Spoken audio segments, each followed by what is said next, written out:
பிதாசுதன் பரிசுத்தாவின் பெயராலே ஆமேன். மரியே வாழ்க.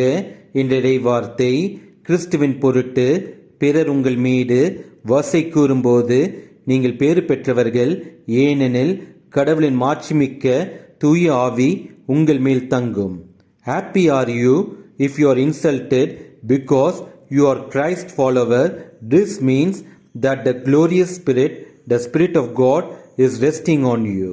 1 பேதுரு அதிகாரம் 4 வசனம் 14. நீங்கள் கடவுள் இயேசு கிறிஸ்துவுக்காக நேர்மையாக வாழ்ந்து கொண்டிருக்கும் பொழுது உங்களுக்கு எதிரான சத்துருக்கள், பகைவர்கள் உங்களை தோற்கடித்து வீழ்த்தும் போதும், உங்களை சுற்றி உள்ளவர்கள் உங்களை எள்ளி நகையாடுகின்ற பொழுதும், உங்களை காப்பாற்ற உங்களுக்கு கை கொடுக்க நம் கடவுள் இயேசு கிறிஸ்து என்றும் உங்களோடு இருக்கின்றார். இயேசுவுக்கே புகழ். மரியே வாழ்க. ஆமேன்.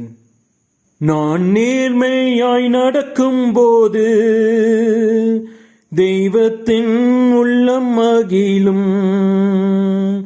நான் வீழ்த்தப்படும் போது தெய்வத்தின் கரம் தாங்கும்.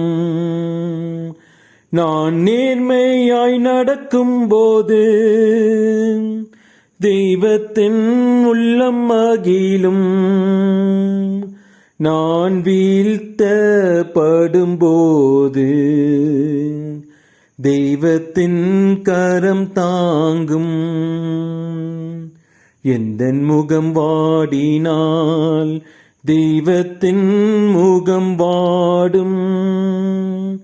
என் கண்ணில் நீர் வழிந்தால் தெய்வத்தின் கண் கலங்கும்.